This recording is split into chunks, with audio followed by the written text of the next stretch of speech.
Bonjour à tous et à toutes et bienvenue sur le JT du syndicat.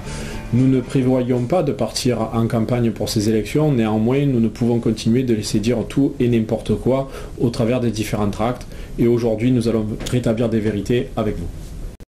Pourquoi est-il important d'aller voter le 27 octobre ?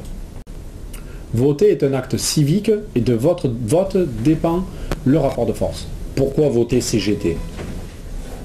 Qui mieux que la CGT pour garantir nos accords actuels? Qui mieux que la CGT pour affronter les lois de demain avec Macron et Rebsamen? Cela fait plus de 2 ans que nos élus sont en train de se former et se préparent à assumer les responsabilités de demain. Alors il est facile de se cacher derrière la CGT et de dire que tout a été négocié par d'autres organisations syndicales. Il n'empêche que tout ce qui a été gagné a été fait avec un syndicat majoritaire fort et puissant qu'est la CGT.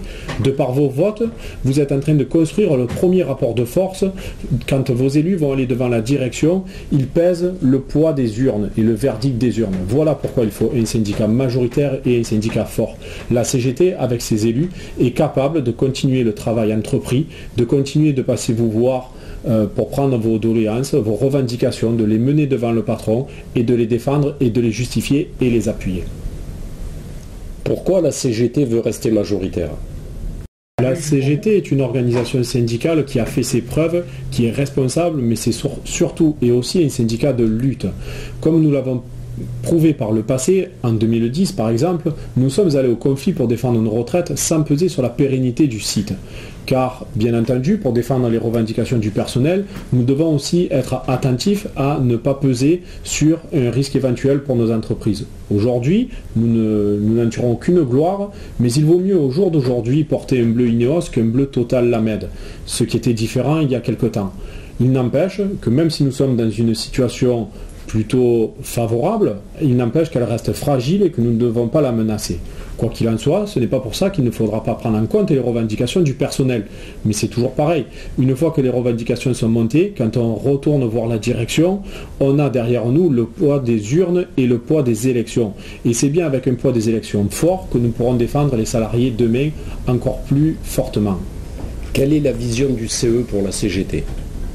Le plus important pour notre organisation syndicale n'est pas de gérer les commissions avec les voyages, etc., mais bien d'être majoritaire au CE pour pouvoir choisir nos experts. Nous avons la chance d'avoir des experts compétents qui sont crédibles aux yeux de la direction. Pour exemple, l'année dernière, lorsque nous avons eu la politique de réduction des coûts imposée par Ineos Capital, nos experts ont réussi à nous aider à justifier qu'il ne fallait pas toucher aux heures supplémentaires pour qu'elles continuent d'être payées, et le projet a été abrogé de 2 années sur une seule année.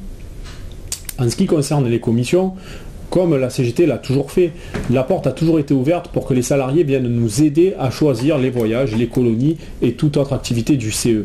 Néanmoins, nous nous sommes aperçus également que la population est en train de changer, elle se rajeunit énormément sur notre site et les intérêts des uns ne sont pas ceux des anciens par exemple. C'est pour ça que le CE évolue, il continue d'évoluer. Nous ne vendrons jamais du rêve aux salariés. Vous avez tous certainement entendu parler de redistribuer 1 000 € au personnel. Pour la CGT, le CE n'a pas vocation à redistribuer de l'argent aux salariés de cette manière-là. Qui plus est, elle est interdite par les contrats l'URSSAF. Ceci étant dit, il y a d'autres idées à creuser, d'autres pistes, notamment pour les salariés qui sont tout seuls. Nous sommes prêts et nous avons mis en place une aide aux vacances sous forme de chèque vacances, sans besoin de justificatif, etc. Il y a d'autres façons d'utiliser le CE. Si toutefois le personnel dans sa majorité estimait que son pouvoir d'achat n'était pas assez important, ce n'est pas en récupérant l'argent des œuvres sociales qu'il pourra pallier ce manque, mais en allant revendiquer de nouvelles augmentations de salaire plus importantes. Quelle est la vision de la CGT pour les DP ? L'instance des délégués du personnel, pour le dernier mandat, la CGT a posé pratiquement 300 questions à la direction. Alors certes, pas toutes ont été acceptées par le personnel, mais il n'empêche que les élus délégués du personnel sont les premiers à votre contact pour remonter vos premières revendications et vos premières doléances. C'est l'une des instances les plus importantes. Les élus sont là pour rapporter tous les problèmes et faire remonter auprès de la direction, mais aussi du syndicat, tout ce qui peut vous contrarier au quotidien. Et quelle est la vision de la CGT pour les CHSCT ? Au fil des années, l'instance CHSCT a de plus en plus de pouvoir et cela va continuer. La CGT a toujours pris à bras le corps tous les problèmes et tous les sujets qui sont remontés en CHSCT. Pour preuve, le sec sur la raffinerie ou le coup de tournant sur G4 à la chimie, la surveillance de l'exposition pour les arrêts sur l'oxyde, plusieurs sujets qui ont été traités par les CHSCT. Nous l'avons bien vu avec le temps, il faut souvent de nombreuses années pour arriver à bien aux missions du CHSCT, aux problèmes rencontrés. Il n'empêche que même si cette instance a beaucoup de pouvoir et de poids aujourd'hui dans notre entreprise, elle n'est pas un rapport de force, souvent, unique et suffisant pour pouvoir mener à bien les actions du personnel. Souvent, il faut aller par des revendications et mettre le syndicat en avant pour pouvoir appuyer les doléances soulevées par le CHSCT. De plus, le CHSCT reste le garant des procédures et de la sécurité sur le site. Néanmoins, attention, il n'est pas coupable ni responsable de ce que peut décider l'employeur. C'est quand même l'employeur, au bout du compte, qui décide des mesures qu'il prend. Mais le CHSCT peut user de tous les moyens dont il dispose, l'inspecteur du travail, l'ADREAL, etc., pour pouvoir contrecarrer les plans de la direction. Que s'est-il réellement passé pour la négociation sur le protocole d'accord posté ? Aujourd'hui, le protocole d'accord posté que nous avons est l'un des meilleurs de la profession, soyons-en clairs. Il est vrai que dans la maison CGT, cela a posé débat sur un contrat à durée déterminée ou indéterminée. Important parce que nous n'avions pas le droit de nous tromper, essentiellement, puisqu'il y avait une forte attente de la part des salariés. Ceci étant, nous serons et nous resterons une organisation syndicale responsable et surtout démocratique, où chacun avait son opinion et sa vision de voir les choses.